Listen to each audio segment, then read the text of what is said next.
All right, we are preparing for baseball. Just a couple months out, even though it's the middle of South Carolina week here. Big football game coming up. Coach, we appreciate your time. You're always nice to sit down with us every off season and kind of go through how the fall went and look ahead to the next season. This segment, we're going to talk about your newcomers. Yeah. Obviously, you got some guys that you're pretty excited about across the board.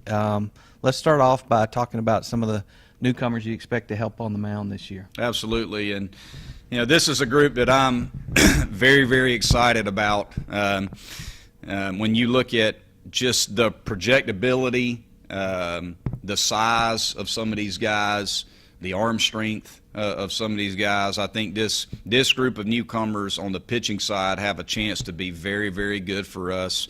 I think it's the most talented group of newcomers on the mound that we've brought in. So, and it's going to bode very, very well for this year and for the future.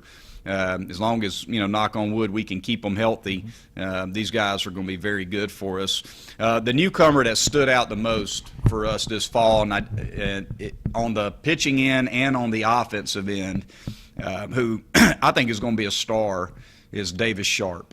Davis, young man out of the Atlanta area, was drafted by the Pirates out of high school.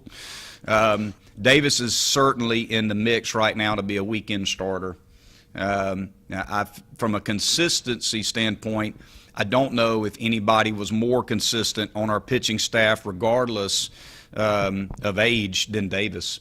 I could see Davis being a weekend starter and potentially bumping some older guys out of that mix. I think he's going to be special. He also happened to hit, I'm sitting here looking at some of our stats, Sharp hit right at 300 in the fall and hit 4 home runs, had 16 RBIs, which was second best on our team on the offensive side too. So he's got to find a way to get in the lineup too. DH or that's a great question. Yeah, that's a great question. We've played him some at first base because he played third base and played some first in high school.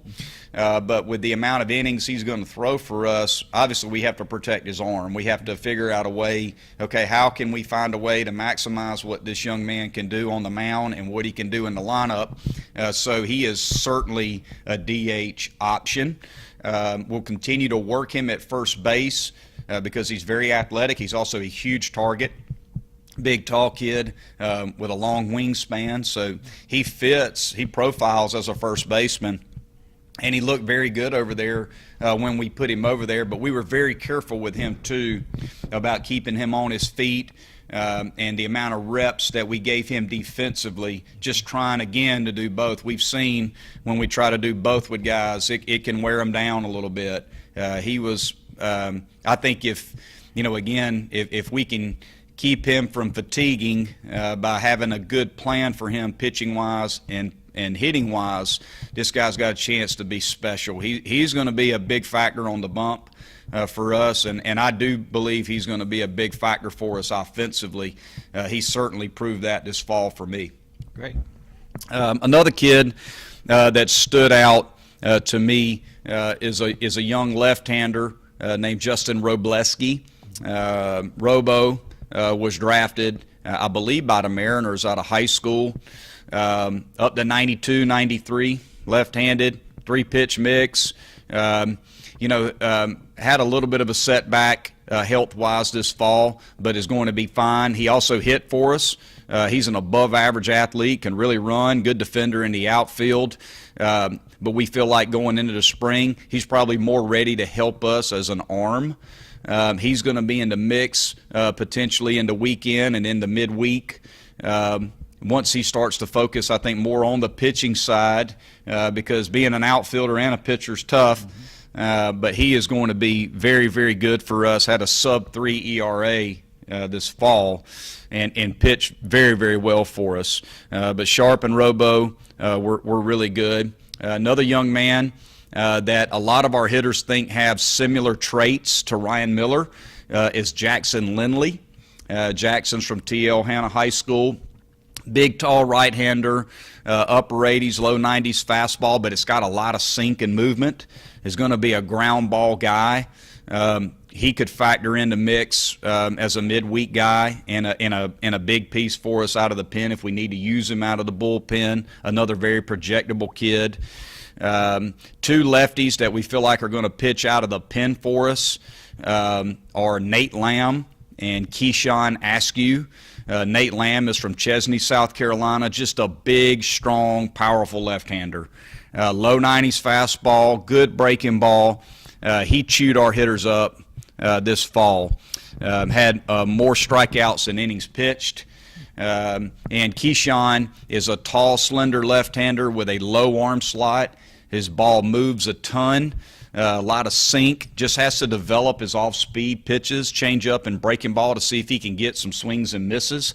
He's a pitch-to-contact oriented guy, and he's going to make significant strides because he's very athletic and has a lot of upside. So, that's 5 guys right there that I believe freshman-wise, newcomer-wise, have a chance to be special. Another young man that is a grad transfer. We've had some success with grad transfers. We brought in a young man named Luke Summerfeld. Summerfeld unfortunately missed the fall, had an injury. He should be fine by the time we come back, but he's got a chance to help us out of the pen. Was a reliever at St. Louis University. And then another guy I failed to mention that has tremendous upside as well, but was out this fall rehabbing, and we look forward to seeing what he brings to the table when we come back in January as a true freshman named Carter Raffield. Raffield, a very, very good arm, up to 95 out of high school. He's a big, strong kid. He was just unable to pitch this fall, but we feel like, by the time we come back in January, he's going to be healthy and he's going to be ready to go. So this is a special group of freshman arms, and I look forward to seeing them continue to develop and see what they can do for us in the spring. Great. We talked in an earlier segment about some of the guys and where you see some of the newcomers maybe fitting in the field. Who are some of the guys that in the fall and just from what you've seen their high school play or their other previous school are just so good at the plate that you're going to have to find a way to get them in the lineup? Yeah, I think Sharp is one of those guys that is certainly creating a good problem for me. Just what am I going to do with this guy? He hits. So, and if you hit, we got to find a way to get you in the lineup. And he's a guy that is forcing me to have to look at, okay, well, I'm going to have to move some guys around and try to figure out how am I going to best utilize this guy at the plate. Mm-hmm. He's one of them for sure. Briar Hawkins is another one. Briar actually had an injury that kept him from being able to play defensively some for us. But when he's healthy, now this is a guy that played second base and shortstop in high school, and he's very offensive. Briar hit 306 this fall. He had a pretty good fall. But he could play first. He could play second if needed. He could play third. We believe he's probably more of a corner infielder, but played a lot of second base too, so he could fill in if we needed him there. We just got to get him healthy so we could see defensively, okay, can he play third base? Can we move him around some? Because the bat plays. The bat is very, very good. Another young man that was up and down this fall. He started off extremely hot. He struggled some the back half of the fall, and it's just a matter of him finding some consistency and continuing to work to adjust. It's Chad Ferry. I think Ferry is, he's got power bat written all over him. He's just got to figure some things out, and as he matures mentally and physically, I think he's going to be a guy that certainly is going to be in the mix. To be a guy that we may use as a DH or corner outfielder. And then the baseball player, James Parker. James is just, a guy that, centers the baseball. He can catch and throw the baseball. He arguably has the best arm on the infield. He's got an above-average arm, so he can play on the left side of the field. He continues to get better and better. He's got plus makeup. So we think, James is a guy, too, that is going to provide some depth for us. But if we needed to play him, I think he could help us win games right now. All right, last question for you, Coach. Had to be a little disappointed this year. I know you guys spent all this time, made this jersey up for Brian about his big streak of all these games straight that he's covered. Mm-hmm. How disappointed were you this year to see him skip a baseball game to go cover football? Well, it was a little disappointing. We felt like, we had a lot of big things going on this fall, and a lot of exciting things with some of the fall scrimmage games that we could play outside competition, and we're just kind of looking around on some of those days, and it's a big day for us. And where's Brian? Where's Brian? Brian, where are you?